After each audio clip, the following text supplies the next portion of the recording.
నా విశ్వాస్యతయు నా కృపయు అతనికి తోడైయుండును. నా నామమును బట్టి అతని కొమ్ము హెచ్చింపబడును. కీర్తనలు 89వ కీర్తన 24వ వచనము.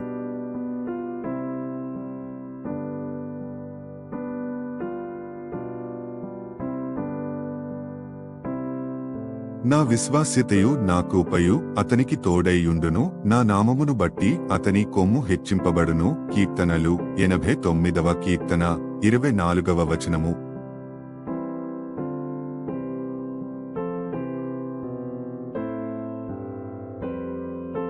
నా విశ్వాస్యతయు నా కృపయు అతనికి తోడైయుండును. నా నామమును బట్టి అతని కొమ్ము హెచ్చింపబడును. కీర్తనలు 89వ కీర్తన 24వ వచనము.